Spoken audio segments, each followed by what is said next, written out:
ជំរាបសួរបងប្អូនបាទបងប្អូនបើមានបញ្ហាឡានមិនស្គាល់សោហើយវាឆាប់បានអីបងប្អូនអាចជើញយកមកបានណា Totality បាទ Totality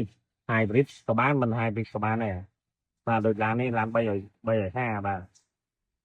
យកមកបើកសោចេញអត់អីឥឡូវបើកចេញហ្នឹងបាទទៅទៀតវាចំបច្ឆេះបានហើយបាទអញ្ចឹងយើងមានសម្ភារៈបាទមាន Totality គ្រឿង Totality បាទកម្មវិធី Code Calculate អីមានទាំងអស់បាទបងប្អូនអាចចូលយកមកបានណាចា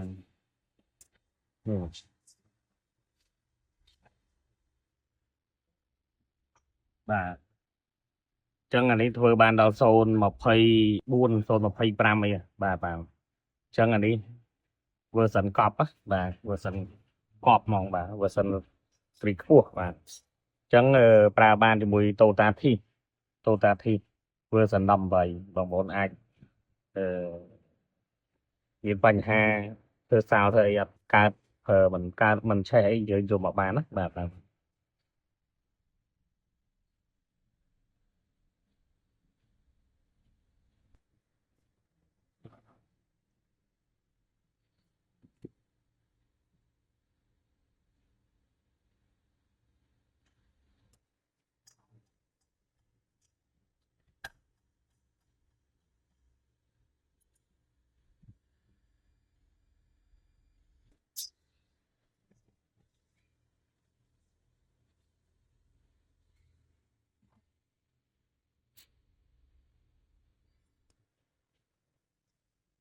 ប្អូនដំណើរការបញ្ចូលសោបាទ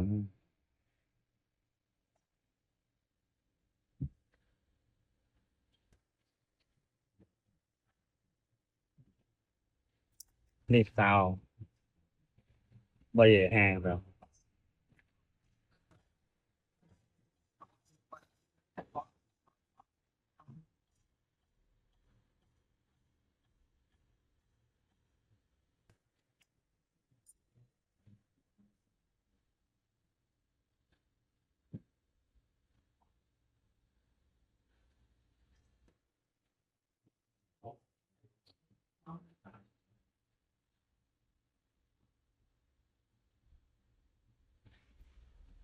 បាទឥឡូវនេះត្រូវការបញ្ចូលកូដសោបាទចូលកូដលេខម៉ាស៊ីនលេខតួបាទ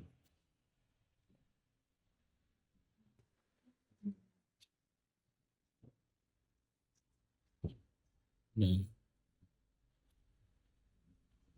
ចេញសេរីបាទនេះអx 350បាទបើអាមេរិក C 311បាទឥឡូវទៅមុខទៀតបាទ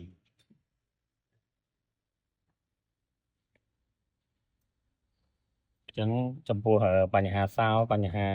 ឡានអត់ឆេះអីបងប្អូនអាចchơiយកមកបានណាហ្នឹងយើងមានសម្ភារៈគ្រប់គ្រាន់មើលទាំង scan ទាំងបាទទាំង scan ទាំង computer ទាំង program បាទ program សោ program reset សោមានទាំងអស់បាទអញ្ចឹងបងប្អូនអាចchơiយកមកមើលបានណាហើយ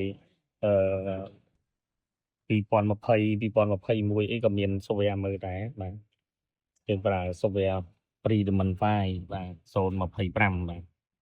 យើងអាចឆែកឃើញដល់024ណាអរគុណច្រើន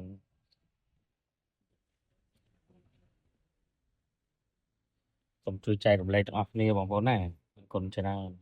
ជម្រាបលា